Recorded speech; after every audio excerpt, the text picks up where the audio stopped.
Hi there guys, hopefully you're all doing well this week, and as you have probably seen from the picture on the video, we have the super rare Punto Mark II HGT with a Bath body kit on it. So let's have a look around it and see how it's holding up before I start doing some work on it.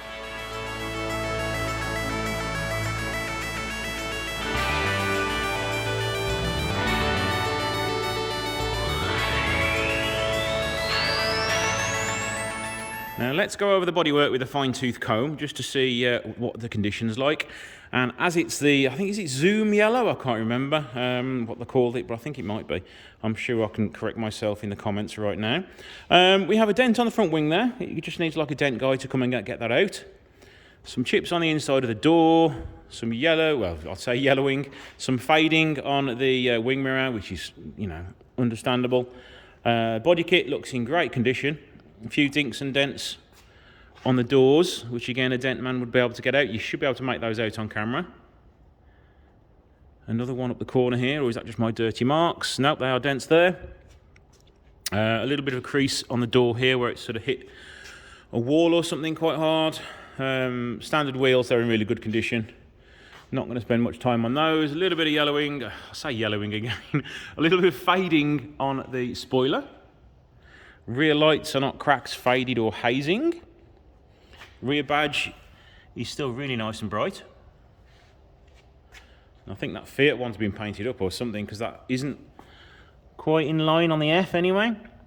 So that looks like that's been replaced. A few dents down here, not dents, rust sort of chips. Rear bumper is fading as well, but I can't really see that too well. Can you see, guys, on the video? But it is a little bit faded.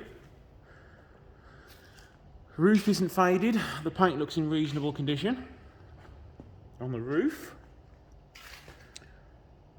Damage on the rear quarter there, but I'll have a better look at that when it goes up in the air.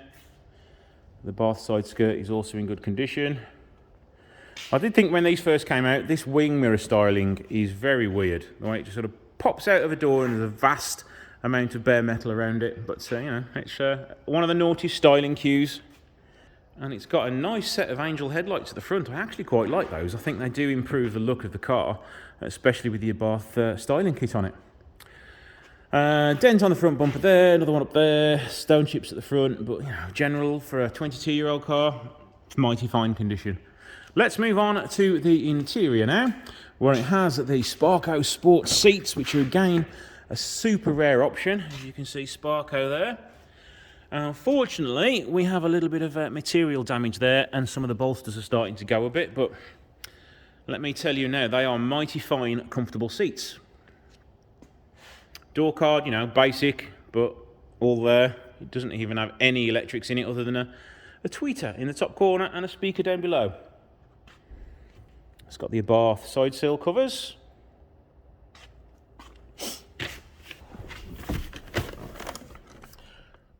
Oh, it's got the original sat-nav unit. Let's see if it works. It turns on. The screen's a little bit dodgy, but I would be after 22 years old. Does it work? Yeah. Does the nav work? And this is just like arrow-based satellite navigation. It was an option. This was stupidly expensive. I'll have to have a look how much it was, but I'm sure it was over £1,000 for this sat-nav. But no, there's no CD. So, yeah, I suppose with the CD, it would be possible. And where's the CD hole? Is that the CD hole up there? Am I being stupid? That's got to be the CD hole. No, it can't be. Is it? I don't know. I can't remember. It's been that long since I've been in one of these. It's one of the first cars. Well, it's the second Punto with the city steering button, which makes the steering lighter. Good old-fashioned analog dials, and they all work. Glove box with loads of service history. The material on that door card is sagging a little bit, but you know, a quick trip through an upholsterer could tighten all this interior up quite nicely.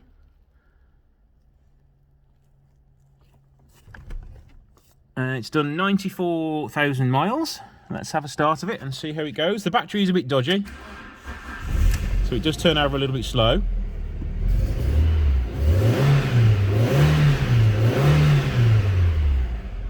That sounds pretty good.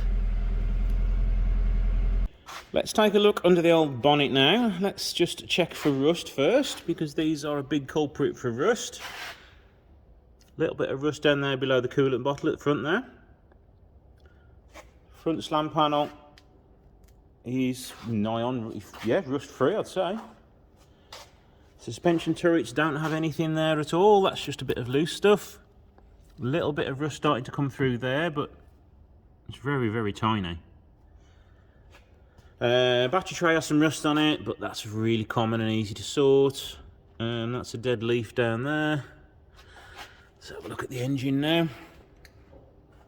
Customer is complaining of an oil leak on this one that I've got to fix.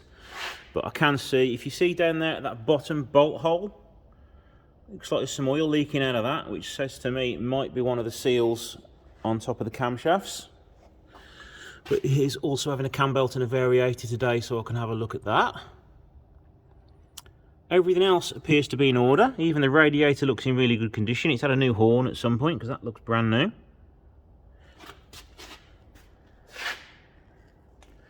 Behind the scuttle panel is also in really good condition. Wow, for an old car, this is actually doing really well. I was wondering why it was so low at the front. I've had to put some boards down to raise the front end up, and it's on coilovers. That explains why it's so low, even. Again, look at that behind there, no rust at all. It's got grooved brake discs, which look relatively new, with lots of meat left in the pads. Cheap tyres, unfortunately. All good tread on that one. Let's check the lower side of the car. All good there. A little dink on the door at the back there. And it's had a repair here at some point, and then it's been damaged again. You can see underneath there's more yellow paint. And you can also see, yeah, just a sort of a touch-up repair that's been done there. Rear again looks pretty good. It has been protected at the back here at some point. Brake discs are the same as the front. I can't quite see the pads here, but they look relatively new, and they are Mintex pads. And again, a budget tyre at the back. Not that there's anything against Nexon, but they are a budget brand. And I've left the handbrake on. Let's check out the lower rear bumper, because they can suffer from curb damage, as it's the Abarth bumper. A little bit of a scrape there, but looks like most of that I'd polish off, to be honest. Again, this rear arch has been protected, because strangely enough, from the factory, they don't come with a full arch cover, and all the fuel pipes are on show, so anything metal up there is very susceptible to rusting, if I can get my tongue in right today. It looks like we're going to need a brake pipe at the back there. Can I get the camera on it? There, I'll show you in a bit when it's in the air properly. It's got some wheel stud converters on here, is it? Or has it got a spacer on there? Nope. Well, they aren't standard studs. And onto this side. Again, budget tyre with coilovers. Again, looking for rust under there, and it's all in really good shape. So I'm actually quite blown away with this so far. I mean, the body is in amazing condition. Engine looks pretty good. All the steering, suspension components, amazing. So, customer has said there are some rust patches underneath that need sorting out, but I don't know how bad they are until I look now.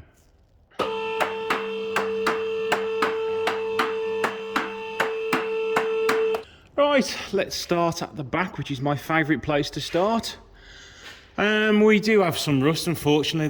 The underside isn't as good as the rest of the car. Rear subframe, let's start with that. We've got new shockers at the back. Well, just to go with the coilovers, really. Subframe is a little bit rusty, but it's not too bad. It's just the same sort of beam axle rear suspension as on the Fiat 500s and the newer Puntos. It wouldn't surprise me if it was almost the same one, but a slight redesign on it probably. Rust underneath. Plenty of little spots coming up. Up here, a few bits have been protected. They need sorting out because they're the bumper points and they will rust away. Bumper mounting points. A few little bits coming up the back there. You want some grease putting on those bolts to stop those from rusting a bit more. More coming through here along the back chassis rail. It's been protected there at some point. And again up the back there. I'm getting worried I'm going further down the floor pan now. That is coming apart there, but luckily there's no hole. Again at the back here, but no welding needed. Here may need some welding. I haven't got my pokey device to prove that, but I'll have a look in a second at that off camera. Yeah, hopefully that will clean up. Let's go over to this side now. This side is faring much better. It's just all in the middle there. So, for a 20-year-old car, 21, 22-year-old car, it's actually holding up really well. For it not to, hopefully it doesn't need any welding, but you know, I'm happy with that, and the customer should be very happy with that as well. Front subframe, a little bit of rust on it. Front wishbones are rusty. Would probably benefit from being placed. I think we've got a little bit of split coming in there and cracking on the lower wishbones. Can you see that there? CV boot. Wheels don't want to turn very easily. It looks a bit greasy, but I can't see a hole in it. And this side, let's go to the front. It's missing a clip there. A little bit of an oil leak from here. In this little corner of the gearbox seal. I wouldn't worry too much about that. Exhaust flexi is damaged and will probably want replacing because it's all cracking at the sides there. Right, now we have an oil leak underneath. We've got one from this side, CV boot. Just spotted that massive hole in it, so that needs changing, and inner driver's CV boot. So right, as I was saying, we've got an oil leak coming up here, and it looks like fresh oil, so it doesn't look like it's been happening that long. We've also got an oil leak from, I would say, the sump plug, because it doesn't go any higher.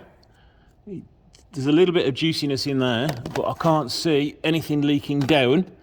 So I'd say that's all blowing from the sump plug. And onto the front end again. And look at these. I mean, most cars of this generation with these front panels at the front, they would have rotted away. Again, bottom of the radiator looks pristine. No rust again on these front low bumper supports. So there you go, guys. I think that is a really mint car for which is 22 years old, never been welded. Yeah, it's got a few little bodywork issues, but what car hasn't after it's been used as a daily car for so long? I do know that this has spent pretty much 7 years in the garage, so it's not been out much. So it is in today for a cam belt, water pump variator, and some other bits and bobs on it. But what I'm going to talk about now, something slightly different, is my channel views. It has become atrocious. My subscriber rate is right the way down. My channel views are like 50%, less than 50% in most cases of what they do. Revenue's down as well. I've tried doing these shorts to get some more views. I've got some more views, but has it increased views on normal videos? No, it hasn't. So is it the type of videos I'm doing? Is it just the YouTube algorithm, which I seem to think it is, because a lot of people that I watch on YouTube are also complaining about the same problems I am. It's like, do I need to move over and do TikTok or OnlyFans? But it's like, I don't know what to do. I've done everything I can do. So if you can suggest anything, let me know. So that's it for my moan today. If you want another video on this, try and get some views on this one, because if it gets no views on this one, what's the point in me spending time making more? So thank you for watching, and I shall see you in the next video.